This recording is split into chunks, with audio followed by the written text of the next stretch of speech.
ఈ వారం మన గెస్ట్ తుమ్మల భగవంత్ అన్న, పీపుల్స్ వారికి తొలితరం నాయకుడు.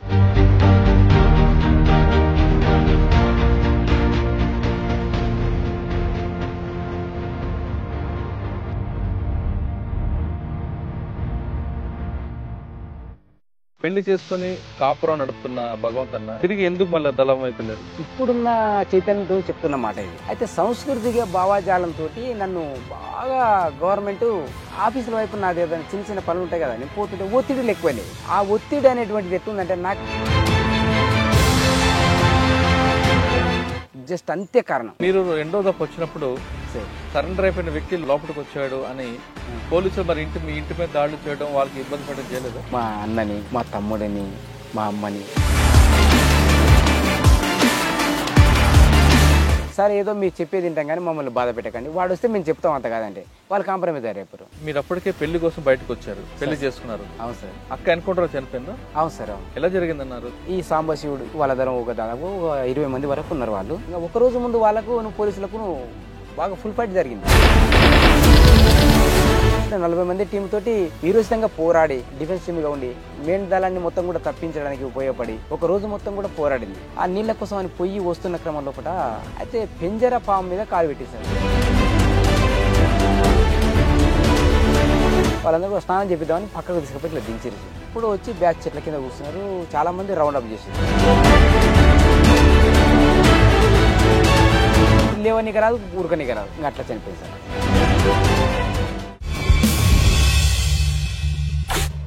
Welcome to I dream. గతంలో గ్రామాల్లో ఉన్న పరిస్థితి ప్రభావంతోనో భావజాలం మీద అభిమానంతోనో కొంతమంది యువకులు అడుగుబాటు పెట్టారు. ఆ విధంగా వెళ్ళిన వాళ్ళు అక్కడ లోపల ఉన్న ప్రజల కోసం నిరంతరం కృషి చేసి వాళ్ళ అభివృద్ధి కోసం వాళ్ళ శ్రమంతా దారిపోశారు. ఆ విధంగా లోపలికి వెళ్ళిన తర్వాత కొంతమంది వ్యక్తిగత కారణాలతోనో లేదా మరి ఏ కారణాలతోనో తిరిగి జనజీవన స్రవంతిలో కలిశారు. ఆ విధంగా బయటకు వచ్చిన వారిని పరిచయం చేసే కార్యక్రమంలో ఈ వారం మన గెస్ట్ తుమ్మల భగవంత్ అన్న, పీపుల్స్ వారికి తొలితరం నాయకుడు. 1989లో అడిబాటు పట్టి 2008లో బయటకు వచ్చారు. 1989లో వెళ్తున్నప్పుడు ఇక్కడున్న పరిస్థితులు ఏ విధంగా ఉండేవి, 2008లో ఎందుకు బయటకు వచ్చారనే విషయాన్ని భగవంత్ తెలుసుకుందాం. తుమ్మల భగవంత్ అన్న పేరు గల వ్యక్తి పోలీసులకి నిరంతరం టెర్రర్ కొనిపించారు.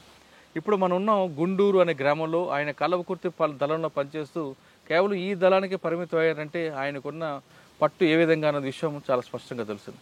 భగవంతుని అడిగి 1989లో ముమ్మడి మహబూబ్నగర్ జిల్లాలో పరిస్థితి ఏ విధంగా ఉండేది విషయాన్ని ఆయన అడిగి తెలుసుకుందాం. అన్న నమస్తే. నమస్తే సార్. తుమ్మల భగవంత్ అన్న సార్. సార్ నన్ను మీకు వేరే ఎలియాస్ ఏం పేర్లు లేవు. ఇక పబ్లిక్ ఆ పార్టీ ప్రచారం చేస్తే తెలియదు, పబ్లిక్ కూడా తెలియదు సార్, వేరే పేరు తెలియదు. భగవంత్ అన్న పేరు పరదేశి నాయుడు వచ్చేప్పుడు ఒకసారి మళ్ళీ బయటకు వచ్చింది. సార్ తుమ్మల భగవంత్ అన్న 1989లో సార్ ఎందుకు పీపుల్స్ వారికి వెళ్ళారు? మీకు వెళ్ళడానికి కల్పించిన పరిస్థితులు ఎందుకు వచ్చాయి? సార్ అప్పుడున్న పరిస్థితులు ఏమిటంటే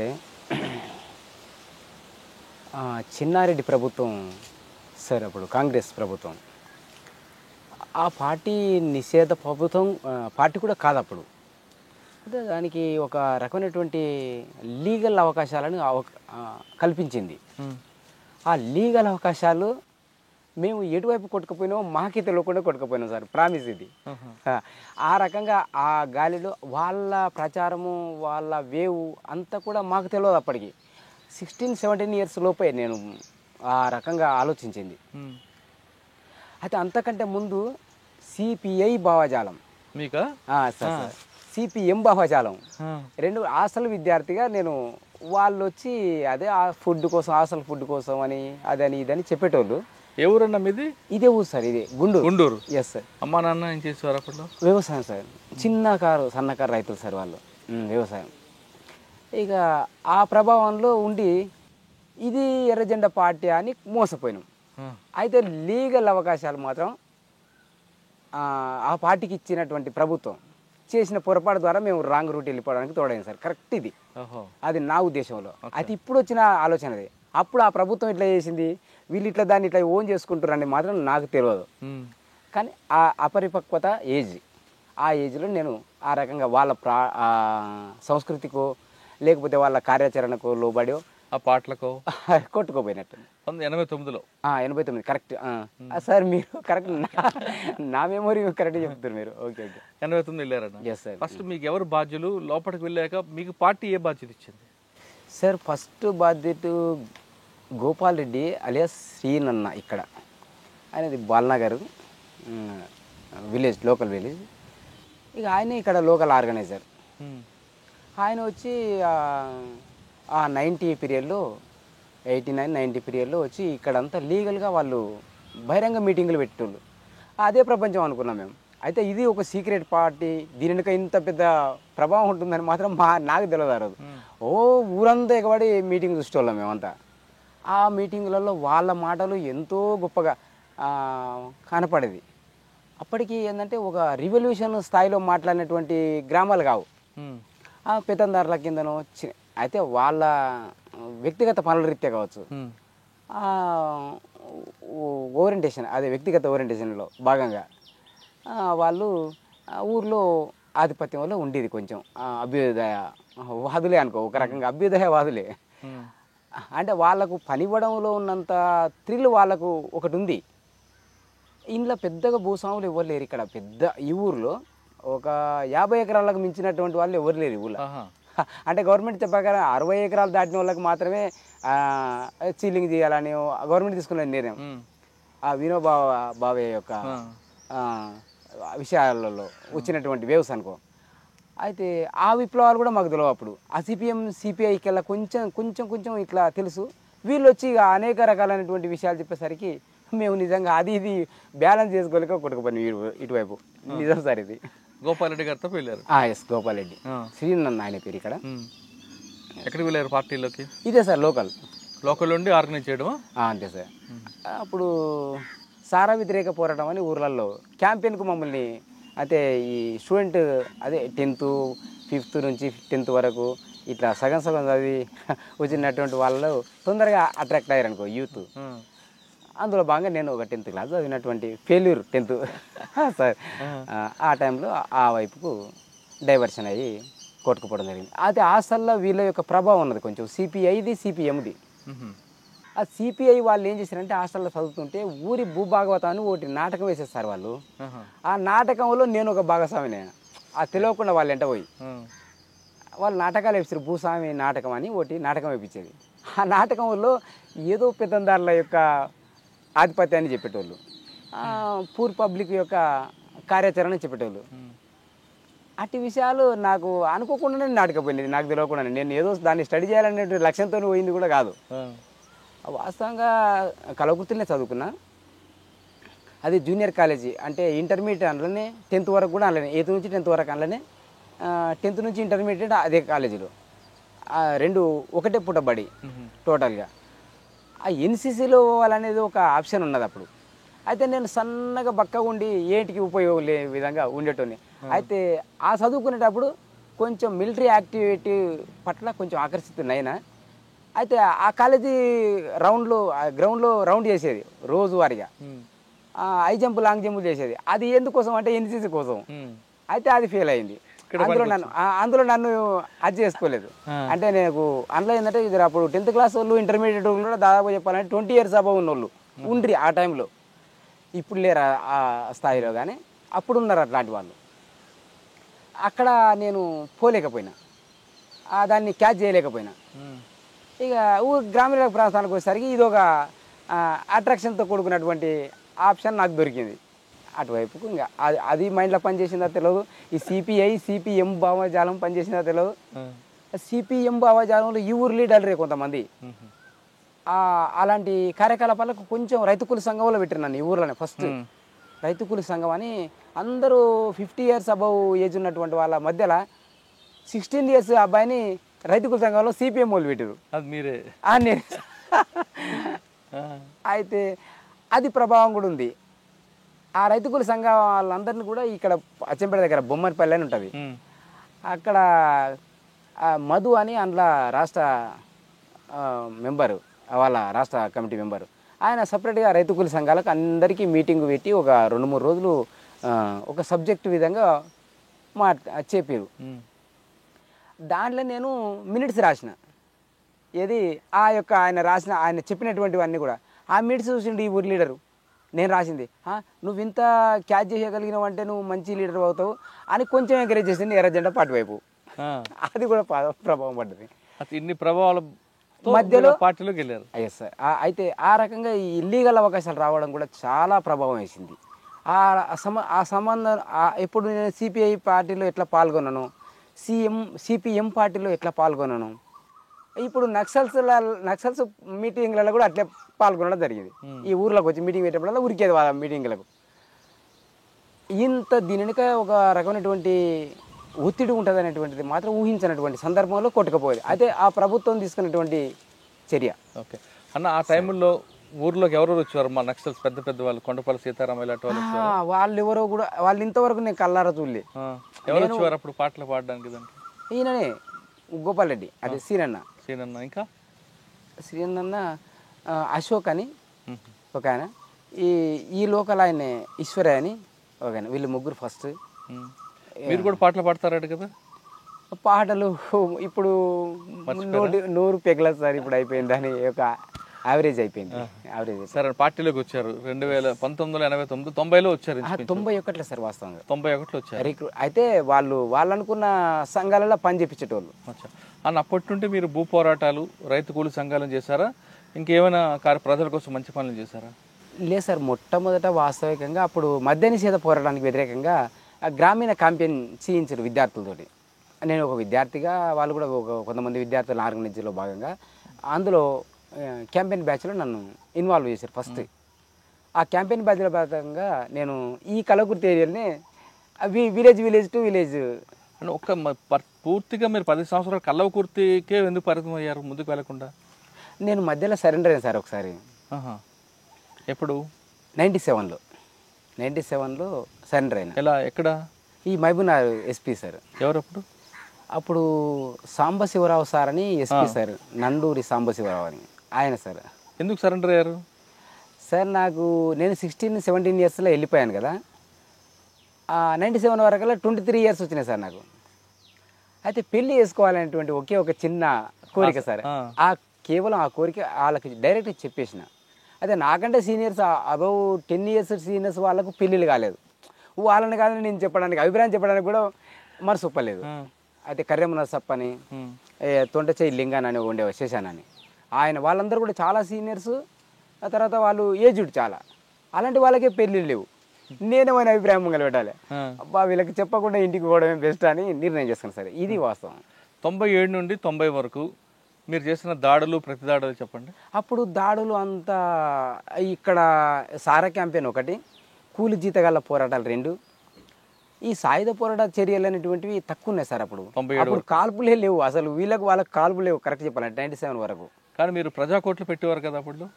అది నేను రిక్రూట్ అవడమే 91 సార్. అవును, 91లో రిక్రూట్ అయినా. అయితే అంతకుముందు మొత్తం టోటల్ క్యాంపెయిన్లలోనే తిరిగిన, విద్యార్థి క్యాంపెయిన్లలో మొత్తం సార వ్యతిరేక జీతగాళ్ళ పోరాటాలలో, కూలి పోరాటాలలో, ఈ సార పోరాటాలు తిరిగిన. అట్లా వాళ్ళు ఏం చేసినట్టే కొరియర్గా పెట్టుకుంటారు ఈ దళానికి. జస్ట్ వాళ్ళకి కలకుర్తి నుంచి వాళ్ళ చిన్న అవసరాలు తీసుకురావడానికి కొరియర్గా పెట్టుకొని వాళ్ళు ఈ దళం టు అవతల దళానికి ఏదన్నా అందించేటటువంటి అంశాలకు కొరియర్గా పెట్టుకున్నారు ఒక సంవత్సరం. అట్లా పార్ట్ టైం మెంబర్గా, అది ఫుల్ టైం మెంబర్ కాదు, పార్ట్ టైం మెంబర్ సార్. అప్పుడు ఫస్ట్ పార్ట్ టైం మెంబర్గా ఆయన చెప్పిండు, పార్ట్ టైం మెంబర్ అంటే ఏందో తెలియదు నాకు, ఫుల్ టైమర్ అంటే ఏందో తెలియదు. ఆ రోజు ఆయన గోపాల్ రెడ్డి పార్ట్ టైం మెంబర్గా నేను పార్టీ ఆస్వాదిస్తుంది, ఇట్లా మీరు పార్టీ కోసం తప్పకుండా ఎనీ టైం పార్టీ పిలిచినప్పుడు రావాలి ఖచ్చితంగా అంటే సరే ఓకే అని చెప్పాను. ఆయన పెళ్లి కోసం బయటకు వచ్చారు కదా, పార్టీ అనలేదా? పార్టీకి చెప్పినాను. అయితే పార్టీకి పెళ్ళి అని చెప్పలేదు, నాకు ఇంట్రెస్ట్ లేదు, ఇక నేను ఇంటికి వెళ్ళిపోతా, నాకు ఇంటి వాళ్ళ మీద బాగా మనసు అంటే అప్పుడు పరిపక్వతగా ఆలోచించేటంత మైండ్ లేదు కరెక్ట్గా చెప్పాలంటే. బయటకు వచ్చారు, సరెండర్ అయ్యారు. Okay sir. ఏమన్నారు సాంబశివరావు గారు? భగవంతు భూ పోరాటాలలో మంచిగా పాల్గొనడని కితాబ్ ఇచ్చిండు సార్, మంచి. కానీ ఇంత గుర్తిస్తాడని మాత్రం నాకు అక్కడ కూడా ఊహించలే. అయితే అజిలాపురంలో అనే ఊరు ఉంది కదా, ఆ అజిలాపూర్ అనే భూ పోరాటం మేము చేసింది ఏం లేదు వాస్తవంగా. గోపాల్ రెడ్డి అండ్ సుదర్శన్ రెడ్డి అని ఫస్ట్ 85 నుంచి ఆ పోరాటం కార్యక్రమం కొనసాగుతుంది. వాళ్ళు ఆ కార్యక్రమంలో కొనసాగుతున్నప్పుడు 300 మందిని జైలుకు పంపించారు. అదే 1 రోజు 2 రోజులు జైలుకు పోయొచ్చారు ఆ ఊర్లో. అది మాకు తెలియదు వాస్తవంగా. చేసిన పోరాటం నిజంగా వాళ్ళు కదిలిచ్చింది ఆ సుదర్శన్ రెడ్డి, ఈ గోపాల్ రెడ్డి. వాళ్ళ తర్వాత జైలుకు ఒక ఆయన పోయిండు, ఒక ఆయన చనిపోయిండు చెర్ల మునిగిపోయి. ఆ తర్వాత మళ్ళీ దళం ఎస్టాబ్లిష్ చేయడానికి అదంతా కమిట్మెంట్ చేసుకొని మళ్ళీ దళం ఎస్టాబ్లిష్ చేసేసరికి ఒక 10 years ఏకతక్క అయింది. అప్పుడు మేము పోయినాం. అప్పటికి ఆ భూమిలో ఉన్నటువంటి వాళ్ళు ఏంటంటే విదేశాలలో ఎన్ఆర్ఎల్గా ఉంటారు సార్, వాళ్ళు అక్కడ బయట ఉంటారు. ఒక్క మోహన్ రెడ్డి అనేట ఆయన ఒక్క ముసలాయన ఉండేది ఊర్లో. ఆ ముసలాయనకి ఎదురు పోయి మాట్లాడారంటే కూడా ఆ ఊరిలో జర కొంచెం జంకెటోళ్ళు, మొదటి నుంచి అలవాటు పడ్డ జీవితాలు. ఆయనను తోలుకొచ్చి ఒకసారి ఈ దళం కమాండర్ నన్ను దళ సభ్యునిగా పెట్టుకున్నారు. అందులో నాకు అప్పుడు దళ సభ్యున్నే కానీ గడ సెంటర్లో అంటే నిలబడేది. అయితే ఆయన ఆర్గనైజ్లో భాగంగా ఈ భూమి అందరిది ప్రజలది, మీరు తప్పుకోవాలి భూమి నుంచి అని ఆయన ఏదో ఆయనకు సందేశం ఇచ్చిండు.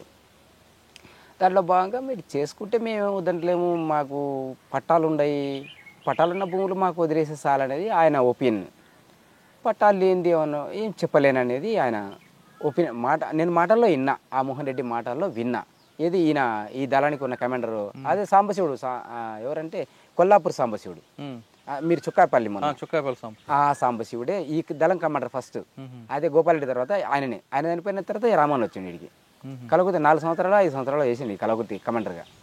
ఆయనే మొదట వచ్చి అక్కడ కార్యక్రమాన్ని నిర్వహించింది. అయితే ఆయన చెప్పిండు, మాకు పట్టాలున్న భూములు కూడా మీరు లాగేసుకుంటారా అనే విధంగా ఆయన కొంచెం ఆయన సొల్యూషన్ ఆయన ఇచ్చిండు. మీరందరూ కూడా ఈ భూమిలోకి వెళ్ళిపోండి, ఏం కాదని చెప్పేసి ఈయన ఇదో చెప్పిండు ఆ పబ్లిక్. అక్కడ వాళ్ళు అప్పటికే అలవాటు పడ్డోళ్ళు ఆ భూమి కోసం, కాబట్టి ఎప్పుడు పార్టీ వస్తుందో ఎప్పుడు వెళ్ళిపోవాలో అలా దొరపడాలో అనే విధంగా వాళ్ళు ఉన్నారు. అంతే, కొంచెం కోఆపరేటివ్లో భాగంగా పోయి భూములు దున్నుకున్నారు, వాళ్ళే పంచుకున్నారు, వాళ్ళే ప్రతినిధులు, వాళ్ళే యజమానులు, వాళ్ళే. ఆ రకంగా వాళ్ళు నిర్వహించిన దాంట్లో భాగంగా పార్టీ అనే పక్షాన మేము తోడైనట్టు. అయితే సార్ అది గుర్తించుడు, నేను చేసింది ఏం లేదు, అమ్మ ఇంత పెద్ద పేరు నాకు వచ్చిందని నేను ఊహించే కల కూడా ఆయన మాట్లాడేటటువంటి దాంట్లో వైబ్రేషన్ వస్తుంది మంచి.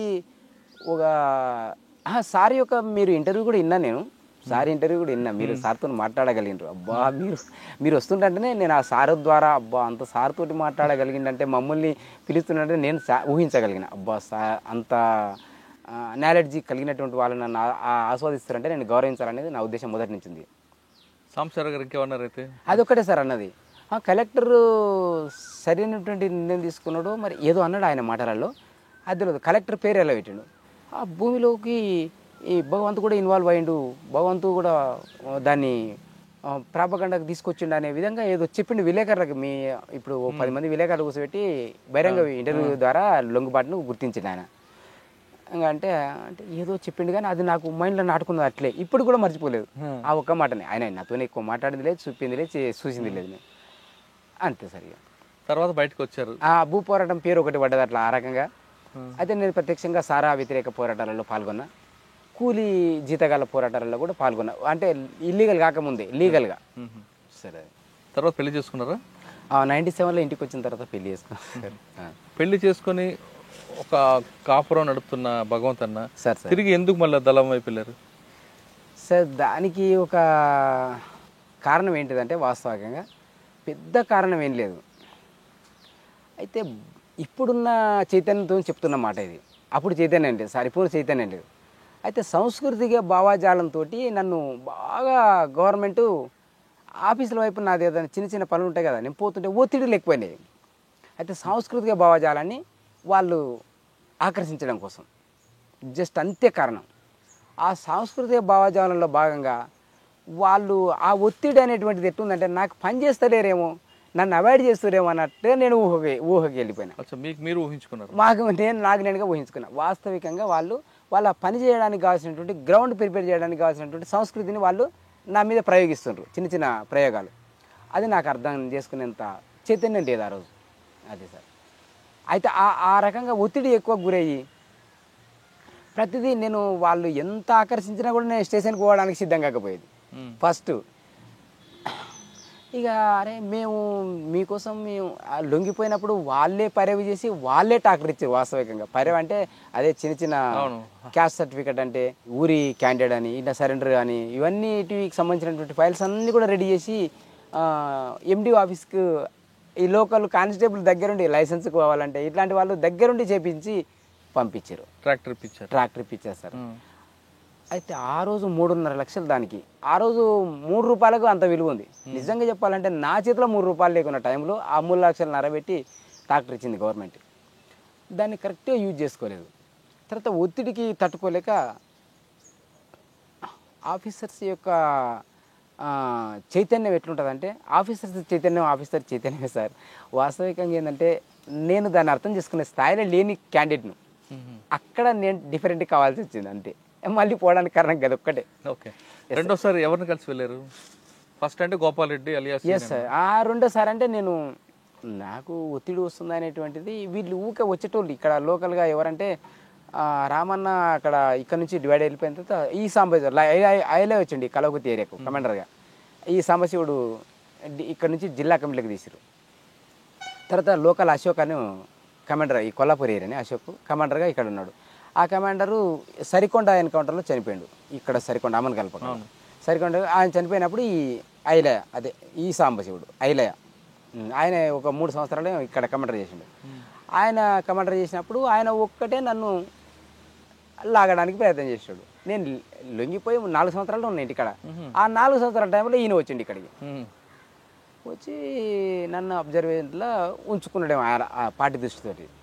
ఇక అయితే నేను మొదట 96లో మిలిటరీ క్యాంపులో ఇద్దరం స్టూడెంట్స్ అక్కడ పరిచయం ఆయన. తర్వాత నేను లొంగిపోయినాక ఇక్కడ వచ్చి ఇంక పరిచయం ఉన్న వ్యక్తే కదా. ఇక నన్ను లాగడం కోసం ప్రయత్నం చేసిన బాగా. 4-5 సార్లు కలిసిండు, ఇంటికి వచ్చి కలిసిండు, బయటికి పిలుచుకొని కలిసిండు. ఎందుకు వస్తురబ్బా నాకు వాళ్ళ నుంచి ఏమి ఇబ్బంది వస్తాయని ఇక్కడ 2 దిక్కులా కొట్టుమిటి ఆడుతున్నటువంటి సమయంలో ఇక వాళ్ళ ఒత్తిడి అంటే వాళ్ళు సాంస్కృతిక భావజాలాన్ని డెవలప్ చేయడం కోసం నాకు పెడుతున్న ప్రెజర్ ఏంటంటే అది నన్ను ఏదో తీవ్రమైన అణచివేత గురి చేస్తారన్నంత భావజాలాన్ని కొట్టుకుపోయి వీళ్ళ మాటలకు లోన్ అయిపోయి మళ్ళీ వెళ్ళిపోవడానికి తోడైంది అదొకటి. అయితే జనార్దన్ వాస్తవంగా టైంకు తోలకపోయిన టైం మాత్రం జనార్దన్ది. అయితే ఎంకరేజ్ చేసింది సెకండ్ సారి ఈయన. ఇంకా వాళ్ళు అట్టే. అయితే అంతకంటే ముందు ఏంటంటే ప్రభుత్వం దగ్గర సరెండర్ అయిన వాళ్ళను కొట్టేసేటటువంటి ఒక వేవ్ ఉన్నది ఒకప్పుడు. అది 90 లోపట కావచ్చు.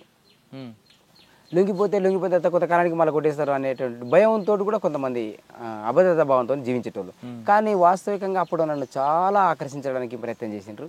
అయితే ఇప్పుడు అర్థం చేసుకుంటున్నాను ఆ విషయాన్ని. అప్పుడు నేను ఎంత తప్పు చేసిన ఇట్లాంటి విషయాలను నేను అర్థం చేసుకోక అనవసరంగా కొట్టుకుపోయినా ఇప్పుడు అర్థం చేసుకొని నీకు ఈ విషయం చెప్తున్నా. అది సరే. ఓకే. రెండోసారి వెళ్ళిన తర్వాత సరే మీరు చేసిన కార్యక్రమాలు ఏంటి?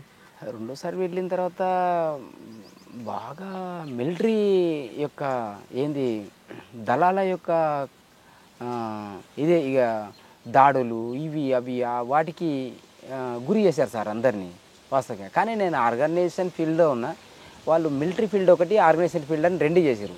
ఆ రెండిట్లో భాగంగా నేను ఆర్గనైజేషన్ ఫీల్డ్కు నన్ను మార్చారు. నన్ను ఆర్గనైజర్గా ఈ కలవకుర్తి ఆర్గనైజర్గా నన్ను ఇక్కడ బాధ్యతగా చేసేసారు లాస్ట్కు. కలవకుర్తి ఆర్గనైజర్గా ఉంటూ మీరు చేసే కార్యక్రమాలు ఈ కలవకుర్తి ఆర్గనైజర్గా ఉంటూ ఏంటిదంటే 90 నుంచి నేను పనిచేసినటువంటి ఒక అనుభవం ఉంది కదా సార్ ఇక్కడ. అవును. అయితే 2000లో నేను డిసెంబర్ వెళ్ళిపోయినా. మళ్ళీ 2000 నుంచి మళ్ళీ వీళ్ళ దగ్గర పనిచేస్తున్నప్పుడు ఏంటంటే పోయిన సంఘాలని మొత్తం కూడా మళ్ళీ పునర్నిర్మాణం కోసం కృషి చేస్తాను సార్ వాస్తవికంగా. అయితే వాళ్ళప్పటికే ఏంటంటే అనేక అణచివేతలకు గురయ్యి అంటే సంఘాలలో కొంచెం ఏమొచ్చిందంటే డిఫరెన్స్ వచ్చినాయి సార్ వాళ్ళ మధ్యలో. ఆ డిఫరెన్స్ ఎట్లా వచ్చిందంటే గ్రామాలలో అప్పుడు రాజకీయ పార్టీలు ఏం చేసినాయంటే కొన్ని సంఘాలకు గురి చేసింది. అదే ఏది మహాలక్ష్మి గ్రూపులని, అదే బడి చైర్మన్లు, బడి యొక్క బాడీ అని విద్యా కమిటీ చైర్మన్, విద్యా కమిటీ ఇట్లాంటి కమిటీలకు గురి చేసారు వాళ్ళందరినీ. అయితే ఆ సంఘాలు మర్చిపోయారు, ఈ సంఘాలలో బలి పడిపోయారు. అప్పుడు వచ్చి నేను వీళ్ళని టచ్ చేస్తే వీళ్ళు పార్టీల మధ్యలో కొట్లాడడం నాకు వైరుధ్యాలతో వస్తున్నారు నా దగ్గరికి. వాళ్ళను మళ్ళీ ఒక కమిట్మెంట్ తీసుకురావడం కోసం నేనేం చేయగలను అబ్బా అయితే నేను సింగిల్ ఆర్గనైజర్ ఇక్కడ సింగిల్ ఆర్గనైజర్ సిస్టమ్ ఇక్కడ 2000 లోపలనే ఇక్కడ మిలిటరీ యాంగిల్ ప్రకారంగా సెక్షన్ కమాండర్గా తిరిగేది. ఇక్కడ ఒక సెక్షన్ 7 మందితో తిరిగేది దళం. అది తీసేసి ఇక్కడ నుంచి ఎత్తేసి ఒక సింగిల్ ఆర్గనైజర్ ఒక సింగిల్ దళ సభ్యంతో ఇక్కడ తిరిగేది. నేను సింగిల్ ఆర్గనైజర్గా సింగిల్ దళ సభ్యంతో వీళ్ళు ఒక గ్రూపులుగా తయారయ్యారు. వీళ్ళని నేను ఎట్లా తట్టుకుంటా అని చెప్పేసి నేను వాళ్ళని డెవలప్ చేయడం కోసం నన్ను నేను డెవలప్ చేసుకోవడం కోసం కృషి చేసింది సార్. ప్రయత్నపూర్వం రెండోసారి పోయినటువంటి ప్రయత్నంలో భాగంగా వాళ్ళతో నేను నేర్చుకున్నా, నాతోని వాళ్ళు నేర్చుకున్నారా, అది ఇందులోనే ఇంక్లూడ్ అయిపోయింది. ఇది పెద్ద సమస్యలుగా మారలే పార్టీకి. టోటల్గా నేను ఏంటంటే సంఘ సభ్యులందరినీ కూడా మీ మధ్యలో ఉండే వైరుధ్యాలన్నింటిని కూడా సామరస్యపూర్వకంగా పరిష్కరించుకొని ఆ పార్టీని కాపాడడం కోసం కృషి చేయడం చెప్పేసేటటువంటి సందేశాన్ని పార్టీలకు తీసుకుపోయింది సార్. పార్టీ ఇచ్చినటువంటి ఒక ఆర్గనైజర్ ఉండి ఎంతమందిని మీరు మెయింటైన్ చేస్తారు? టోటల్గా ఈ కలవకుర్తి ఏరియాలో కలవకుర్తి దళం యొక్క పరిధిలో నేను తిరగగలిగాను సార్. ఒక్కరే? అన్న 1+1 అంటే ఆ 100 మంది దాటిపోయారు. నా తర్వాత ఎంత వెళ్ళిపోయారంటే ఒక వారంలో ఇక్కడ ఏంటంటే మొబైల్స్ ఎక్కువ సార్, వాళ్ళ పోలీస్ పార్టీలు ఎక్కువ. ఇక్కడ ఏంటంటే రోడ్డు సౌకర్యాలు, ఈ అన్ని సెల్ ఫోన్ సౌకర్యాలు, ఊరి ఒత్తిడి కూడా వాళ్ళకు అంటే మా దగ్గర రావాలి సార్ అని ఇప్పుడు వాళ్ళు ప్రెజర్ చేసినప్పుడు వాళ్ళు కూడా రాక తప్పదు. అయితే ఒకటి వాళ్ళు అట్లా వచ్చిరని కూడా ఏమనుకోను, మా వైపు మమ్మల్ని వెంటాడాలని కూడా వాళ్ళకు ఉంటుంది. అయితే ఆ సందర్భంగా ఏంటంటే మొబైల్ పార్టీలు ఎక్కువ, ఎప్పుడు కనబడుతుంటే పక్కపోటు పోయేసారి ఇక దాటిపోయేది. ఎందుకోసం అంటే వాళ్ళ ప్రయత్నాలు వాళ్ళు, ఇక మేము ఎట్లా తప్పించుకోవాలనే ప్రయత్నం మేము. అయితే ఈ మొబైల్ అయితే అడవిలో ఉన్నటువంటి వాళ్ళని ఇక్కడ తోలేటోళ్ళు, నాకు వాళ్ళకు స్టోరేజ్ ఉంటారు కదా సార్ వాళ్ళ దగ్గర. ఈ సాంబశివుడే అక్కడ ఇప్పుడు జిల్లా కార్యదర్శి, జిల్లా మెంబర్గా ఉండి ఇక్కడ బాధ్యుడు కూడా ఈ లోకల్ కమాండర్ చేసిన తర్వాత అప్పర్ ప్లాట్ టు ఈ కలవకుర్తి 2 దళాలని ఒకే రెండు దళాల సెక్రటరీగా చూసేటోడు. ఓకే, ఆ జిల్లా సెక్రటరీ కాకుండా ఏరియా సెక్రటరీ. అక్కడ ఉన్న అడిషనల్ ఫోర్స్ని పంపిస్తే వాళ్ళు వారం రోజులు కూడా 10 రోజులు కూడా పోతే మళ్ళీ ఒక్కరిని చేసి వెళ్ళిపోయేటోళ్ళు. ఎప్పుడు ఒక్కరిని అయ్యేటోని. ఎందుకు ఉండేవారు కాదు? అదే సార్, ఈ పోలీసుల యొక్క మొబైల్ పార్టీలు అన్నిటిని కూడా ఎప్పుడు ఆ తిండి తెచ్చుకోవాలంటే కూడా ఒక పెద్ద ఇబ్బందిగా ఉండేది. వీళ్ళ మధ్యలో నిజంగా ఇంట్లో పిల్లలు ఎలుకలు ఎట్లా తిరుగుతాయని ఒక సామెత మేము చెప్పుకునేది సంఘాలలో. అలాంటి పద్ధతిలో తిరిగేటోళ్ళం సార్ ఇట్లా. అయితే ఇది వాస్తవికంగా సంఘాలలో ముందు ఆ పార్టీ ప్రభావం ఉన్నప్పుడు పనిచేసినటువంటి వాళ్ళందరినీ కూడా ఏంటంటే మళ్ళీ సంఘటితం చేయడం కోసం, వాళ్ళని సంఘాలలో బలోపేతం చేయడం కోసం, ఆ పాత సంఘాల యొక్క ప్రభావాన్ని ఆ సంఘాల ద్వారా వచ్చి విజయాలు సాధించినటువంటి విజయాల్ని తెలియజెప్పుకుంటూ వాళ్ళ కోసం నేను కొంతకాలం పనిచేసిన. అంటే రెండో దఫా వచ్చినప్పుడు? Yes sir. ఫస్ట్ నేను ఓన్ క్యాంపెయిన్గా ఇట్లా వర్కౌట్ చేసిన. అప్పటికి నేను సభ్యుడిని, నేను ఓన్లీ చెప్తే చేసిన. మీరు రెండో దఫా వచ్చినప్పుడు సరెండర్ అయిపోయిన వ్యక్తి లోపలికి వచ్చి మళ్ళీ బయటికి వెళ్ళే లోపలికి వచ్చాడు అని పోలీసులు మరి మీ ఇంటి మీద దాడులు చేయడం, వాళ్ళకి ఇబ్బంది పడడం చేయలేదా? సార్ మా అన్నని, మా తమ్ముడిని, మా అమ్మని నేను ఈ గ్రౌండ్ నేను అండర్ గ్రౌండ్ అయ్యేటప్పుడు మా నాన్న చనిపోయాడు. నేను 93లో చనిపోయాడు మా నాన్న. నేను 91లో వెళ్ళిపోయినా. అయితే 93లో 91లో నన్ను కలిపే కొట్టేసారు పోలీసు వాళ్ళు. అయితే మా కుటుంబం అందరూ వ్యక్తిగతంగా ఒకరొకరుగా దెబ్బలు తిన్నారు. అయితే దెబ్బలు తిన్న తర్వాత వాళ్ళు సరెండర్ అయిపోయిందంటే వాళ్ళకు సరే ఏదో మీరు చెప్పేది తింటాం కానీ మమ్మల్ని బాధ పెట్టకండి, వాడు వస్తే మేము చెప్తాం అంత కాదంటే వాళ్ళు కాంప్రమైజ్ అయిపోయారు. అయితే నేను వచ్చేది వాళ్ళకి చెప్పి రాకపోయేది కదా, నేను వచ్చేది నేను తిప్పులు కొద్ది నేను వెళ్ళిపోయేది. మళ్ళీ వచ్చినట్ట కదంటే వచ్చింది సార్ మరి ఏం చేయాలి, నేను రావద్దు అననీక రాదు, వాడిని వస్తే ఎందుకు వచ్చాము అననీక రాదు, ఏం చెప్పాలనో తెలియదు మాకు, ఇక మీరు మమ్మల్ని పిలిస్తే మేము వస్తున్నాం, ఉన్న విషయం చెప్తున్నాం, మీరు ఏ నిర్ణయం తీసుకుంటే మీ ఇష్టం. వాళ్ళు వచ్చి వాళ్ళు తుపాకులతో వచ్చి మేము అప్పుడు 7 మంది సార్ ఇక్కడ దళం. ఆ 7 మంది వచ్చేసరికి వాళ్ళు ఏం చెప్తారు సార్ మాకు, నేను ఒక సభ్యుని అలా అట్లా ఉండే సార్. ఇక రెండో దఫా మీరు వచ్చిన తర్వాత సార్ మీరు అప్పటికే పెళ్లి కోసం బయటకు వచ్చారు, పెళ్లి చేసుకున్నారు. అవును సార్. అక్క ఎన్కౌంటర్ చనిపోయిందా? అవును సార్. అవును. ఎలా జరిగిందన్నారు? ఆ రోజు నేను లేదు సార్, నేను లోకల్ ఆర్గనైజర్గా నాకు బాధ్యత ఇచ్చింది పార్టీ, నేను లోకల్గా ఉన్నా ఆ రోజు. వాళ్ళు ఈ సాంబశివుడు ఇప్పుడు ఉన్నాడు కదా ఐలే తర్వాత అక్కడ లోకల్ కమంట చనిపోయాడు ఆయన, ఆ ఊరు సోమశిల, ఆ అబ్బాయి వాళ్ళ దగ్గర దాదాపు 20 మంది వరకు ఉన్నారు వాళ్ళు. వాళ్ళ క్యాంపెయిన్లో భాగంగా ఒకరోజు ముందు వాళ్ళకు పోలీసులకు బాగా ఫుల్ ఫైట్ జరిగింది. ఈమె డిఫెన్స్ టీమ్ కమాండర్గా ఉన్నది మా భార్య. ఆమె ఆ టీంతో 40 మంది టీంతోటి వీరోచితంగా పోరాడి డిఫెన్స్ టీమ్గా ఉండి మెయిన్ దళాన్ని మొత్తం కూడా తప్పించడానికి ఉపయోగపడి ఒక రోజు మొత్తం కూడా పోరాడిన తర్వాత మళ్ళీ దళం కాంటాక్ట్కు నైట్ వెళ్ళిపోయినారు. కాంటాక్ట్లో కలిసిన తర్వాత ఆ నైట్లోనే నీళ్ళు తెచ్చుకోవాలి. ఆ రోజు నీళ్ళ మీద కూడా నిఘా బాగుండేది. ఆ నీళ్ళ కోసం అని పొయ్యి వస్తున్న క్రమం లోపల బండ్లతో వాళ్ళకు సెక్యూరిటీగా వచ్చినటువంటి 2 మెంబర్స్ సైడ్ పడి నడుస్తారు బాటపోటి, సెంటర్లో ఈమె నడుస్తుంది బూట్లతోటి. అయితే పెంజర పాము మీద కాలు పెట్టింది సార్, తొక్కింది. 2 క్యాన్లు పట్టుకొని వెపన్ ఉంది భుజానికి, ఈ 2 క్యాన్లు ఉంది చేతిలో, వెయిట్ మనిషి బాగా వెయిట్. అట్లాంటి వ్యక్తి ఇక దాన్ని బాగా కసి మీద తొక్కినట్టు అయింది. తొక్కరంగా అది లేచి ఇక్కడ గరిచింది సరిగా, ఈడ పట్టింది ఈ నరాన్ని, పీకేసింది. ఈసారి నరం తెగేసేటట్టు వీకింది అది తక్కువగా. ఇక దాంతో ఏంటంటే ఆమె ఆ పాము కాటుకు గురైంది. గురైన తర్వాత ఆమెను వాళ్ళు క్యాన్లకి పెట్టేసి పక్కల గీంతే ఇల్లంతా దగ్గర ఉన్న క్యాంప్ అంతా ఆడికి ఎత్తుకపోయారు. ఎత్తుకపోతే ఇట్లా పాము కరిచి అంటే ఇంకా వాళ్ళకి తెలిసిన ట్రీట్మెంట్ వాళ్ళు చేసిండ్రు. చేసినా కూడా ఆమెకు కళ్ళు బయర్లు కమ్మిపోయినాయి ఆ తెల్లారి. పొద్దుగాల మొత్తం 10, 11, 12 వరకు వాళ్ళ ఆమె పన్నెండుల మీదనే ఉండరు. వాళ్ళ దగ్గరకు వచ్చినటువంటి పబ్లిక్ కూడా 6 మంది చెంచోళ్ళ పిల్లలు చనిపోయింది ఆమె వెంట. 2 మహిళా కామ్రేడ్స్ దళ వెంట ఉన్నోళ్ళు. ఆ తర్వాత ఒక 3, 4 చెంచోళ్ళ పిల్లలు ఇంటర్మీడియట్ అమ్మాయిలు. వాళ్ళు ఏదో లోకల్ వాళ్ళు రిక్రూట్ కావడానికో ఎందుకో ఇన్వాల్వ్ అయ్యారో ఎందుకో తెలియదు. వాళ్ళందరూ కూడా స్నానం చేపిద్దామని పక్కకు తీసుకుపోయి ఇట్లా దించిరిచి, ఇట్లానే ఇట్లా చెట్లు ఉంటాయి కదా సార్ అట్లా అడవిలో, వాళ్ళు ఇప్పుడు వచ్చి బ్యాచ్ చెట్ల కింద కూర్చున్నారు. చాలామంది రౌండ్ అప్ చేశారు. అయితే ఒక ఆయన ముందే ఒక అబ్బాయి ఏదో చెంచోళ్ళకు విత్తనాలు, వ్యవసాయ విత్తనాల కోసం అని పైసలు 20,000 ఇచ్చి పంపించారు ఆ పిల్లాన్ని. ఆ పిల్లాడు బ్యాచ్లకు చేతిలో పడ్డాడు. ఆ పిల్లాడు ఎక్కడుండో చెప్పకపోతే నేను ఇక్కడనే చంపేస్తామని ఏదో బెదిరించుంటారు. ఇంకా ఆయన చక్కగా తీసుకొని వచ్చాడు.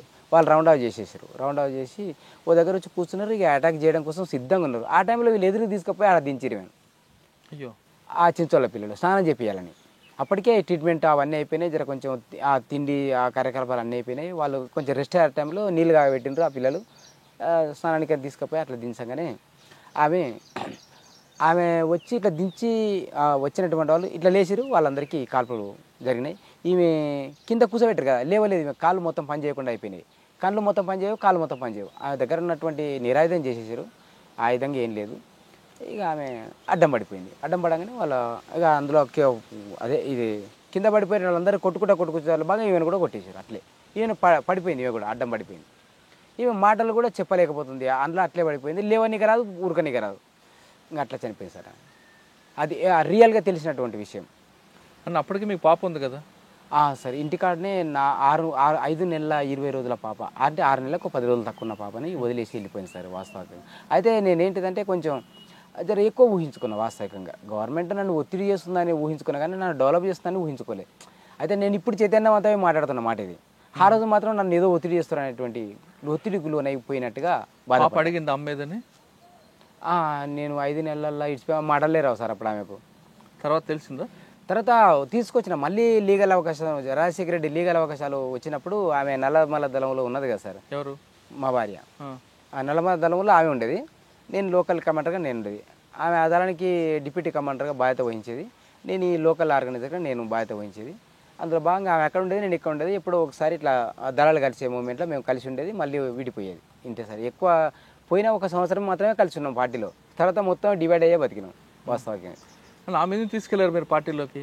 ఆమె కూడా చైతన్యవంతంగా ఆలోచించింది. ఏం సార్ అంటే చైతన్యవంతం అనాలన్నా, దాన్ని మూర్ఖత్వం అనాలన్నా, అది ఇప్పుడు కూడా నేను ఏమర్థం చేసుకుంటున్నాను అంటే, ఆ రోజు నేను చెప్పాను సార్ వాస్తవంగా. నేను ఏం చెప్పానంటే 5 నెలల పాప కదా, నేను ఇంకొక 6 అయితే అంతకుముందు ఈ రామన్న సాంబశివుడు, సుక్కాపల్లి సాంబశివుడు ఈ లోకల్ ఆర్గనైజర్గా పనిచేస్తుంటే వాళ్ళ భార్య ఈయన దగ్గరకు వచ్చిపోయేది. రామన్న భార్య? ఇలా ఆయన భార్య ఏంటంటే రామన్న ఇక్కడ కమాండర్ ఉండే కదా, ఆమెను రిసీవ్ చేసుకొని మేమే తీసుకుపోయేది. ఇక్కడ కొల్లాపూర్ నుంచి ఇక్కడ కలవకుర్తి. ఇప్పుడు మీరు వచ్చారు కదా సార్ మన సుద్దకాల రూట్ నుంచి, ఆ రూట్లో లెక్కలేని అలా తోలుకపోయింది. నేను రామన్న దగ్గరికి అంటే మేము ఒకటే దళంలో ఉన్నాం కాబట్టి రామన్న నేను కాంటాక్ట్ నందోలు ఇచ్చేది వాళ్ళ దగ్గరికి, తీసుకొచ్చి దళంలో కలుపుకునేది. అలాంటి అనుభవం. అరే నేను మళ్ళీ వస్తా, ఈ పిల్లల్ని విడిచిపెట్టి నువ్వు రావద్దమ్మా, ఇట్లా సంగతి నేను వస్తా ఖచ్చితంగా అంటే నువ్వు పోతే నాకు దొరకవు అనే ఉద్దేశంలో కొంచెం ఫీల్ అయింది సార్. అట్లా అంటే భార్యాభర్త అవినాభ సంబంధంలో భాగంగా ఆమె ఆలోచించింది. నేను ఏంటంటే మళ్ళీ తిరిగి వస్తా పార్టీ ఊహలలో నేనుండి కరెక్ట్గా నేను చెప్పేదాన్ని పట్టించుకోకుండా నేను ఉండను. జనార్దనే మాట్లాడాడు, ఎంత మాట్లాడినా కూడా వినలేక. పోయిన రోజు జనార్దనే ఉన్నాడు. కాదాక నేను దోలుకొస్తాను, నాది బాధ్యత, నీకెందుకు అది అంటే ఆ పార్టీ నిర్ణయాలు, పార్టీ యొక్క అజమాయిషి ఇవన్నీ తెలియవు ఆమెకు. అసలు ఓనమాలు కూడా తెలియదు సార్ ఆమెకు పార్టీకి ఆ రోజు. అయ్యో, అలాంటి వ్యక్తి అదే ఇప్పుడు ఏదో భార్యాభర్త అనేటువంటి అవినాభావ సంబంధంతో మాత్రమే వెంట వచ్చింది సరిగా. అన్న అక్క చనిపోయింది కదా, సార్ చనిపోయిన తర్వాత ఆ కోపంతో మీరేం చేశారా?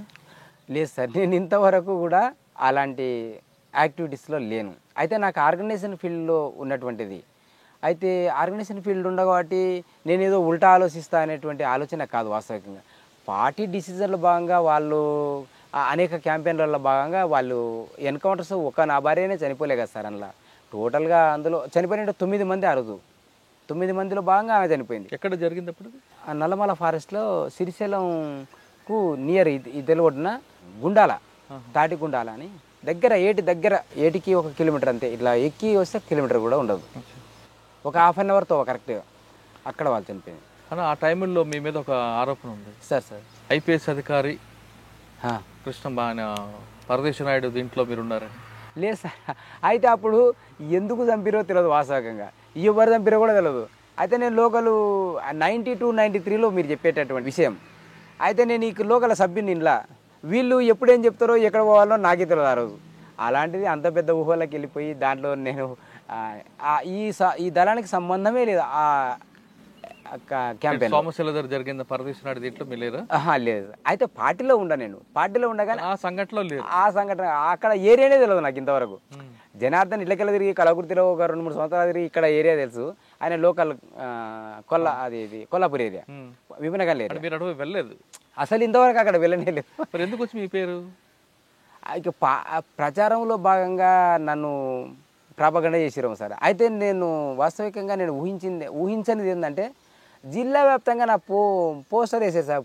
ఇది ఎక్కడ నాకు అనిపించినా ఇట్లా పట్టేయాలని, ఈయన మీద ఇంత 20,000 రివార్డు నా మీద ఆ రోజు వాళ్ళు ఇచ్చినటువంటి గవర్నమెంట్ ఇచ్చిన ఆప్షన్, ఆ 20,000 రివార్డు పేరు మీద పెట్టి నా ఫోటో మొత్తం జిల్లా వ్యాప్తంగా వేసారు, ఒక్కరి దగ్గర కాదు. వాస్తవం సార్ అది. అయితే నేను సభ్యుడిగా పనిచేసేటప్పుడు, నేను ఆర్గనైజర్గా పనిచేసేటప్పుడు ఈ ఐలయ్య అంటే ఉన్నాడు కదా, ఎవరు సాంబశివుని ఫోటో, మళ్ళా ఈ రమాకాంత్ ఉన్నాడు కదా ఈ లోకల్, ఆ రమాకాంత్ ఫోటో నా ఫోటో కలిపి ఒకటే పోస్టర్ మీద అంటించేసారు చాలా ఊర్లలో. వీళ్ళకి ఎందుకు కలుపుతున్నారు ఆయన?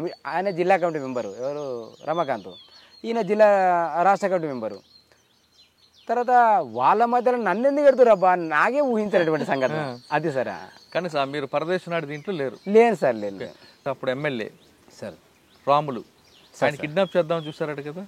లేదు సార్, ఆయన ఎలక్షన్ క్యాంపెయిన్లో భాగంగా వాళ్ళ 96లో వాజ్పేయి ప్రభుత్వం, రెండో ప్రభుత్వం ఉంది సార్. ఫస్ట్ 13 రోజులు ఎంతనో ఆ ప్రభుత్వం నుంచి రెండోసారి ఎన్నికల క్యాంపెయిన్లో భాగంగా రేపో ఎల్లుండే ఎలక్షన్స్ ఉన్నాయి. అయితే సొంత ఊరుగా సార్ రాములు సార్, ఇదే ఊరు. ఇంకా అంటే ఏమి ఇచ్చి మాకే వస్తే ఆయన. అయితే పంచుకులలో ఎన్నికల బహిష్కరణ క్యాంపెయిన్ యొక్క టీవీ యొక్క ఛానల్ మేము యూజ్ చేస్తున్నాం సార్ వాస్తవికంగా, దళం అంతా కూడా. ఆ మాధవ్ కూడా ఉన్నాడు ఆ రోజు ఈడ, ఇప్పుడు రాష్ట్ర కార్యదర్శి మాధవ్. అయితే ఆయన మహబూబ్నగర్ జిల్లా కార్యదర్శిగా ఉండి రాష్ట్ర కమిటీ మెంబర్ కూడా మహబూబ్నగర్ జిల్లా బాధ్యతనే చూసేది, రాష్ట్ర కమిటీ మెంబర్ కూడా. అందులో భాగంగా ఇక్కడ ఏరియాను అబ్జర్వ్ చేయడానికి వచ్చిండు ఆయన.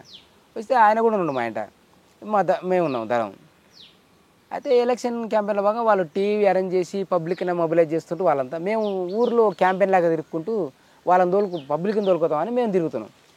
ఈయన జెండా పెట్టుకొని మంచిగా మైక్ పెట్టుకొని ఈయన మా దగ్గరకు వచ్చి, ఆడ స్పీడ్ బ్రేక్ ఉంది సార్, మీరు పంచుకుల ఊరు దాటించారు కదా, ఆడ స్పీడ్ బ్రేక్ ఉన్నది. మేము ఆ గేట్ నినాదాలు ఇస్తున్నాం, ఏది ఇట్లా ఎన్నికలు బహిష్కరించాలి అది ఇది అని ఏదో ఆ పార్టీ స్లోగన్స్ ఇస్తున్నాం.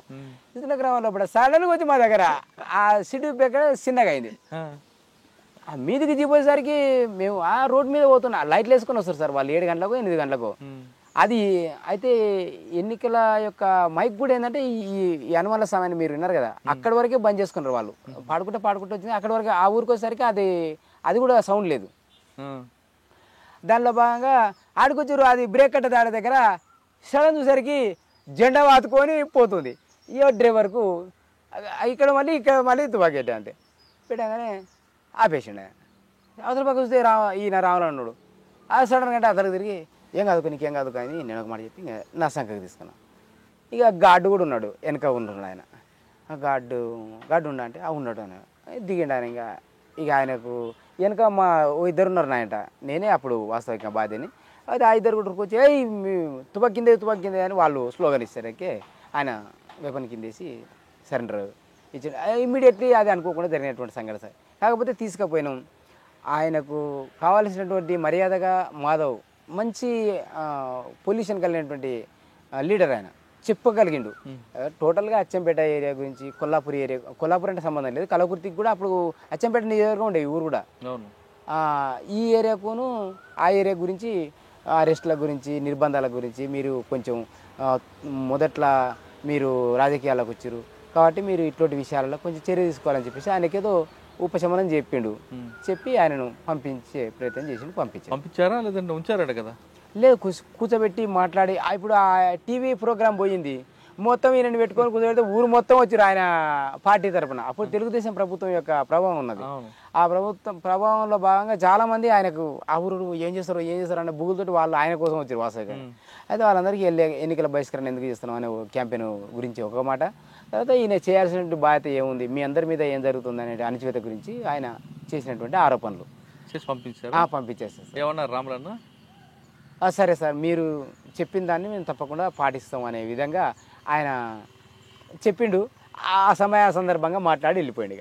ఇంకా తర్వాత బాగా గుర్తున్న కేసులే ఉన్నాయండి మీకు? ఇప్పుడు వాస్తవికంగా నేను గవర్నమెంట్ తోటి హామీ తుమ్మిగా పోరాడేంత పెద్ద పెద్ద దళాలలో పనిచేసింది లేదు.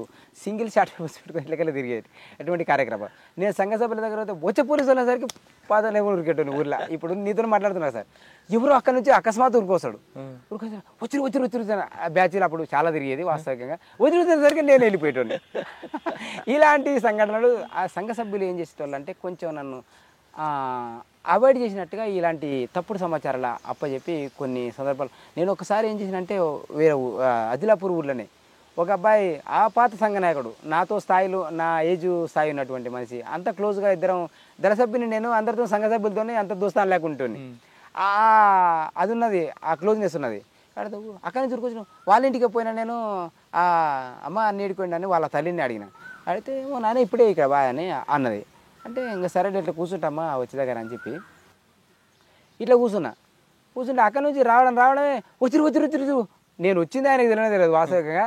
అక్కడి నుంచి అనుకొని వచ్చిండో మరి నేను వచ్చినట్టు తెలిసి చేసిండే ఉపాయం తెలియదు. కానీ అడ్డో చెప్పేసరికి ఏంటంటే నేను ఊరికిన ఊరు దాటి ఆదిలాపూర్ ఊర్లోనే అవతలికి ఊరికి మళ్ళా ఏం సపోర్ట్ లేదు, ఏం లొల్లి లేదు. మంది ఏంటంటే పోలీసులు వచ్చేసరికి వాము వాయు అది అని లొల్లి పెడుతుంటారు జర కొంచెం గందరగోళంగా. అలాంటి సౌండ్ కూడా ఏది తెలియదు. అమ్మ ఎవరే సపోర్ట్ లేస్తారు ఏం వచ్చిరా రాలేదా మంచి మళ్ళీ డౌట్ తోటి మళ్ళీ సగం ఇంటికి వచ్చిన ఆల్రెడీ మంచిగా వాడుకున్నాడు. లేవు అంటే లేచిండు. అరే మళ్ళీ వచ్చిన ఏరిపోతుంది సరే ఆడంగా ఇడంగా సదలంగా వాడిని అక్కడే దేవులాడు వస్తున్నా, నాకు ఎవరు కనిపించా నీకు ఎడ కనపడండి అంటే ఇప్పుడే పోయి నీకు బ్యాచ్ అంటాడు. ఇంకా దాన్ని మార్పు చేసే విధంగా మాట్లాడదు. అట్లా తప్పుడు సమాచారాలతోటి కొన్ని సంఘ సభ్యులతోటి మొత్తం మొదటి సంఘాలు ఈ సీనన్న పెట్టినటువంటివి, అశోక్ ఈ ఐలయ పెట్టినటువంటి సంఘాలలో పనిచేసినటువంటి వాళ్ళ అనుభవం, వ్యక్తిగత అనుభవంలో ఉన్నటువంటి వాళ్ళందరినీ కూడా మళ్ళీ మళ్ళీ సంఘాలని బలోపేతం చేయాలనేటువంటి క్యాంపెయిన్లో భాగంగా కొన్ని నిర్బంధ అయినటువంటి ఇవి అభిప్రాయాల్ని చూసినాను, నేను చూసినా. కానీ సంఘటనలో ఏ సంఘటనలో నేను పెద్దగా మీరు కొన్ని ఎన్కౌంటర్లు తప్పించుకున్నారట కదా? వాస్తవమే. ఇక్కడ చౌదరిపల్లి అని ఉంది సార్, ఈ పోలకంపల్లి పక్కల. చౌదరిపల్లి అనేటువంటి ఏరియాలో మేము బుడశీలం కూడా పోతున్నాం. బుడశీలం వండుకున్నారు వాళ్ళంతా కూడా దాదాపు 30 మంది దగ్గర, 30 ఎంతమంది అని అందరూ అంతా ఈ కడీలంతా దగ్గరికి వచ్చినాం మేము.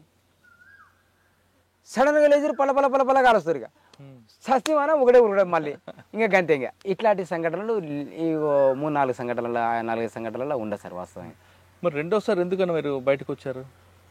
రెండోసారి నేను వాస్తవికంగా అందరూ సరెండర్ అయినా కూడా తెలిసినా కూడా నేనేం చేసినంటే నా మనసులో ఏమన్నా సార్ కరెక్ట్ చెప్తున్నాను. నేను పసి పాపని వదిలిపెట్టి పోయిన రోజే చనిపోయినా సరలేదని నిర్ణయం చేసుకొని వెళ్ళిపోయినా. మా భార్య కూడా ఏం చేసిందంటే పసి పాపను వదిలిపెట్టినప్పుడు కూడా ఏంటంటే సస్తమని తెలిసి కూడా నా ఇంటి వచ్చింది పాపను వదిలిపెట్టిన రోజు. ఆ ఫీలింగ్స్తో ఉన్నా సార్ వాస్తవికంగా. ఇంటికి రావడానికి మనసు మా భార్య కూడా ఎన్కౌంటర్ చనిపోయింది. నేను పసి పాప చనిపోయినా పర్వాలేదని వెళ్ళిపోయినా. అలాంటి సందర్భంలో నేను ఇంటికి వచ్చి సుఖంగా బతకాలో లేకపోతే ఇంకేదో రకంగా బతకాలనేటువంటి ఊహలకు వెళ్ళలే. ఇక చనిపోయినా పర్వాలేదు ఒక్కనిగా సింగిల్గా ఒక 3-4 నెలలు తిరిగినా సార్ అడవిలో. అయితే వీళ్ళందరూ లొంగిపోయారు. అప్పుడు రమాకాంత్ బాధ్యునిగా నన్ను ఏదో ఒరిస్సా రాష్ట్రానికి ట్రాన్స్ఫర్ పెట్టిరంటారు. నన్ను ఆ ఒరిస్సా రాష్ట్రం పంపేందుకు ప్రకాశం వాళ్ళకి అప్పచెప్పారు. ప్రకాశం వాళ్ళు నన్ను తీసుకుపోను, వాళ్ళు ఎదురుకాల్పులు 2 జరిగినాయి. అక్కడ నుండి మిస్ అయిపోయి వచ్చి ఆయన ఉన్నోళ్ళు పక్కన నా దూరం లొంగిపోయారు. వాళ్ళు నా ముంగలే వెళ్ళిపోయారు. వాళ్ళు వెళ్ళిపోతున్నాం అని 1-2 మిగిలిరు. అయితే అప్పుడు నేను అక్కడ ఉన్నప్పుడే ఈ పంతు నాయకుడు యొక్క ఇన్సిడెంట్ జరిగింది ఇక్కడ. అయితే అక్కడ కాంటాక్ట్లన్నీ మిస్ అయినాయి. ఒక 6 నెలలే ఉన్నా అక్కడ నేను ప్రకాశం జిల్లాలో అక్కడ పంపించడం కోసం. 6 నెలలు ఉంటే పంపించలేకపోయారు వాళ్ళు. ఆ కాంటాక్ట్ సందర్భంగా జరుగుతున్నాయా కాల్పులు, లేకపోతే వీళ్ళ ఎట్లా జరుగుతున్నాయో కాల్పులు జరుగుతున్నాయి, ఎదురవుతున్నాయి, పోలీసు కాల్పులు ఎదురవుతున్నాయి. ఇక అని చెప్పేసి అక్కడ ఉన్నటువంటి ఆయనను ఎవరో ఉండే, ఒక ఆయన పేరే ఉండే ఆయన, ఇక ఉందాం మనం ఎంతకాలం ఉన్నా, ఇక ఇప్పుడు కాంటాక్ట్ లేవేం లేవని లాస్ట్గా చెప్పేసిండు. ఇక ఆ ఎంటూరు వాళ్ళు కూడా లొంగిపోయారు. కమాండర్ స్థాయి అయిన ఒక ఆయన లొంగిపోయాడు, సభ్య స్థాయి అయిన నల్గొండ ఆయన కానీ లొంగిపోయాడు. ఇక నేను సింగిల్గా మిగిలిపోయినా. ఇక కాంటాక్ట్ లేవని నేను చేతులు ఎత్తేసాను. ఇక ఎన్ని రోజులు ఉండబా ఇట్లా ఏం చేయాలి అది అని చెప్పేసి ఆలోచిస్తే ఈ పంతు నాయక ఇన్సిడెంట్లో వీళ్ళు ఇన్వాల్వ్ అయ్యారు ఇక్కడ. వీళ్ళకి కాంటాక్ట్లు ఉంటాయి, ఈ సాంబశివుడు ఇక్కడ ఉండి ఉంటాడు కదా, ఎక్కడో రాష్ట్ర కమిటీ స్థాయిలో ఉండే ఆయనప్పుడు. అయితే కాంటాక్ట్లు ఏమైనా కలవచ్చు, మరి నేను పోయి తెలుసుకొని వద్దా అని ఆయనకున్న బాధ్యతకి చెప్పిన. అంటే నువ్వు నిజంగా అక్కడ పోయి కాంటాక్టు బయట వాళ్ళ కాంటాక్టు తీసుకురావడం కోసం యూజ్ అవుతాం, పోయి రాపో అని చెప్పేసి నేను సింగిల్గా పంపించేసాను. నేను వచ్చి ఒక నెల రోజులు ప్రయత్నం చేసిన. నెల రోజులు పని చేస్తే ఎవరు లేరని మళ్ళీ పోయి చెప్పేసిన. మళ్ళీ పోయిన అక్కడికి. మళ్ళీ పోతే ఏదైనా ఎవ్వరు ఇన్ఫర్మేషన్, ఈ చెంచోళ్ళు కూడా ఎవరు చెప్తలేరు. వాళ్ళు పోయినాక వీళ్ళకు చెప్పొద్దని చెప్పిరా తెలియదు నాకు. వాళ్ళు ఏడ ఉన్నది ఎవరు చెప్పారు, ఎవరుంటే అంటే ఏమన్నా ఎవరుంటారు మీకే తెలుసు అంటారు. ఇంకా నాకే తెలిసినట్టుగా వాళ్ళు మాట్లాడితే నేనే వాళ్ళు కలవాలని. ఇక వీళ్ళు ఎవరు లేకుండా వెళ్ళిపోయారు అప్పటికే. ఆ పంతనాయక్ ఇన్సిడెంట్ వెంటనే సరెండర్ అయిపోయాడు ఆ ఇన్సిడెంట్లో ఉన్నటువంటి వాళ్ళందరూ కూడా. ఇక ఎవరు లేరబ్బా అని చెప్పేసి ఎవరన్నా ఉంటారేమో అని సింగిల్గా తిరుగుకుంటా దేవులాడి యాసకు వచ్చి అక్కడ మళ్ళీ ప్రకాశం వెళ్ళిపోతే ఆయన ఎన్ని రోజులు పట్టింది తిరగడానికి? ఎన్ని రోజులు లేదు సార్. ప్రకాశం ఏరు దాటితే అవతల ప్రకాశం, ఏరు దాటితే ఇతల అయిపోయినారు అంతే. ఒక ఏటు బుట్టి దాటితే అయిపోయి అంతే. అవతలకి పోతే ఏంటంటే వాళ్ళ కాంటాక్ట్ పెట్టుకొని వచ్చిన నేను వచ్చేటప్పుడే. కాంటాక్ట్ మళ్ళీ నాకు ఆ అడవి తెలియదు కరెక్ట్గా చెప్పాలంటే. ఇప్పటికి కూడా నేను అడవిలో పోతే కడబడిపోతా, తెలియదు అడవి తెలియదు నాకు. అయితే నేను ఆయనకు కూడా తెలిసి అక్కడ ఉన్న బాధ్యత తెలిసే, వీళ్ళకి కూడా తెలిసే నాకు అడవిలో కడబడితే ఓకేనని. తెలియదు నాకు అడవి బాగా. ఇక నన్ను ఏమైనా మనుషులు ఏంటో తొలకపోతారో మనుషులు తొలకొస్తారు ఒకవేళ. ఇక ఆయనకి చెప్తే ఆ ఏట్లకే వచ్చిండు, ఇట్లా కలుపుకుంటూ మళ్ళీ తొలకపోయాడు. తొలకపోతే మరి ఇట్లా ఆయన ఏం చెప్పాడంటే మరి ఇక అక్కడ కాంటాక్ట్ లేదు ఇక్కడ కాంటాక్ట్ లేదు అంటే, ఇంకా ఏమో కొంతకాలం నువ్వు అట్లే ఉండి అక్కడ నువ్వు ఆ ఆర్గనైజేషన్లో ఉండు, నేను ఇక్కడ ఆయన కూడా సింగిల్, ఒకరు ఇద్దరు లేడీస్ ఉన్నారు, ఆయన ఉన్నాడు. ఆయన పేరేదో మర్చిపోయాను నేను. ఇక ఆయన ప్రకాశం జిల్లాలో నేను తిరుగుతుంటా, నువ్వు అక్కడ తిరుగుతుండు. ఇక నీవు లోకల్ పబ్లిక్తో తెలిసిన వాళ్ళతో నీవు తిరుగుతుంటావు, నేను ఇక్కడ లోకల్ పబ్లిక్తో నేను తిరుగుతుంటాను ఆయన సజెషన్ చెప్తే సరే అని చెప్పేసి ఇక్కడ వచ్చి 3 నెలలు 4 నెలలు తిరిగి సార్ వాస్తవికంగా. ఏది నల్లమల ఫారెస్ట్లో ఒక్కనిగా సింగిల్గా. గుడిసెల కాడికి పోతే అలా మీరుంటే వాళ్ళు వస్తారు కాల్పులు చేస్తే, మీకోసం కాల్పులు చేస్తారు, మా పిల్లలతో సహా మేము చనిపోతామని వాళ్ళు ఆడ ఉండనియరు. ఒక్కరిని పోవాలి, అడవిలో ఉండాలి చెట్ల కింద. పగలంటే ఉంటా, నైట్ కూడా ఒక్కరినే ఉండాలి, నైట్ కూడా రానియరు వాళ్ళు. అన్నం అయితే పెడతాం కానీ పక్కకు ఉండాలి ఎక్కడో దగ్గర. ఇంకా అట్లా ఒక 3 నెలలు ఉన్నా సరే. అయితే నేను రాకపోవడానికి కారణం ఏంటంటే మా భార్య చనిపోవడం ఒకటి, మా బిడ్డ చనిపోయినా సరే నేను అని వదిలేసి వెళ్ళిపోయినా కదా. అరే వాళ్ళిద్దరిని ఆమె చనిపోయినా పర్లేదు అని అట్లా అనుకున్నా, ఈమె చనిపోయినాక కూడా నేను మళ్ళీ వచ్చి నేను లొంగిపోయి బతకడంలో అర్థం లేదు. ఆల్రెడీ ఒకసారి లొంగిపోయినా. అనేక ఒత్తిళ్ళు అంటే ఇప్పుడు అప్పుడు నాకు ఒత్తిళ్ళు అనిపించినాయి. ఇప్పుడు అలాంటివి నేను ఈజీగా దాటేసి నేను ఉండగలను. ఇక అవతలకు వెళ్ళిపోయి మళ్ళీ ఏదైనా ఇబ్బందులు ఎదుర్కొందని చెప్పేసి లేకపోతే వాళ్ళు క్యాంపెయిన్ బ్యాచ్లలో భాగంగా ఈ పోలీస్ డిపార్ట్మెంట్ బ్యాచ్లే అక్కడక్కడ ఎక్కడెక్కడ ఉన్నావో నాకు ఇన్ఫర్మేషన్ ఎవరు చెప్పకపోయేది. ఇక నేనేమైనా కొంచెం అన్నం ఆడుకొని తిని ఉన్న అడవిలో సింగిల్గా ఉన్నంత క్రమంలో ఒక దగ్గర స్నానానికి 5 గంటలకు ఏమో దిగిన ఏట్లకు కూడా కాకుండా ఏరు నుంచి జర రివర్స్ ఒక దారవాగ అని ఉంటుంది, ఆ దారవాగలో ఇట్లా ఎదురుంటుంది నీళ్ళు, అదొక కిలోమీటర్ ఉంటాయి నీళ్ళు 8 లోతుల. అందులోకి వచ్చి ఒక్కరిని స్నానం చేస్తాను. స్నానం చేస్తున్న క్రమం లోపల వాళ్ళు ఎప్పుడో చుట్టుముట్టిరు నన్ను. నేను అందులో స్నానం చేసుకుంటున్నా, స్నానం చేసి బయటికి వెళ్ళినా కట్టుకున్నా, అంత సిద్ధమై వెళ్ళిపోదాం అనే మూమెంట్లోనే వాళ్ళందరూ ఎప్పుడు రౌండ్ చేసారో చూసుకోలేదు నేను వాస్తవికంగా. వాళ్ళే ఒక దరికున్నటువంటి రాయిని కుప్ప కూలిసారు ఇట్లా. సపడా అని ఇట్లా చూసేసరికి అయ్యి అచ్చంపేట సిఐ కనిపిస్తున్నాడు. అచ్చంపేట సిఐ మధ్య సార్ అని ఉండే అప్పుడు, ఆయన కనిపిస్తున్నాడు. అంటే అబ్బాయి పోలీసులు ఇక్కడ తిరిగి చూసేసరికి మొత్తం దరివిద ఇప్పుడు ఎంత ఈ తుమ్మ చెట్టు దాదాపు చెప్పాలంటే ఒక 50 మీటర్ల పరిధిలో వెపన్స్ పెట్టుకొని నా మీద పెట్టుకొని నిలబడరు. ఇక అది వాళ్ళు కూర్చుంటారు అక్కడ పైన. అబ్బోగా సార్ ఇక నేను సరెండర్ అవుతున్నా అని ఆయన సీఏ ఏం తెలియదు, వీళ్ళు కానిస్టేబుల్ అని ఎవరు తెలియదు, ఎవరెవరు ఏం తెలియదు. సార్ సరెండర్ అవుతున్నా మీరు ఏమైనా చేయండి అని చెప్పేసి ఏట్లో నిలబడ సరిగా అంటే భగవంతుడు నీకేం కాదు పక్కకు నిలబడు, దూరం వచ్చి నిలబడు అన్నాడు. అంటే ఇంకా ఏదో బట్టలు సరిగా కట్టుకొని వచ్చి ఇంకా పక్కన నిలబడితే ఇక వాళ్ళు వచ్చి ఎత్తుకుంటారు సార్. ఇక నాకు వైబ్రేషన్ వచ్చి మామూలుగా వణుకుతలేను. అయితే అప్పుడున్న టెన్షన్ అదే. ఇక ఏం కాదు అని ఇప్పుడు అపరిస్తారు. నన్ను గుర్తుపట్టినా ఆ మధ్యలో ఎవరెవరో ఏదో ఒక రకంగా మాట్లాడుతారు. నేను ఎవరిని గుర్తుపడతారు అప్పటికి ఆ టెన్షన్లో. నేను గుర్తుపట్టలేదు అని అన్నా. ఇంకా తర్వాత నిలబట్టి మాట్లాడని చెప్పి ఏం కాదుకో భగవంతు, నా పేరు మధ్య సార్, నా పేరు సత్యపేట సీఏని అని ఆయన చెప్పిండు పరిచయం ఆ రకంగా. అంటే సరే సార్, ఇక ఏమో సార్ మీ ఇష్టం ఏమైనా చేయండి సార్ అని దండం పెడుతుంది. ఇక నేనేం చెప్పాలో నాకు అర్థమవుతలేదు. ఇక ఏం కాదుకో నీకేం కాదుకో అని చెప్పి ఇక ఆయన ఎక్కడి నుంచో బోటు తీపిచ్చిండు అక్కడికి. ఇంకా నీళ్ళకానే కదా నేను ఉన్నది. ఇంకా ఆడికి డైరెక్ట్ బోట్ వచ్చింది. బోట్లు వేసుకొని ఇక కొల్లాపూర్ తీసుకొని వచ్చారు. 11 అయింది రాత్రి.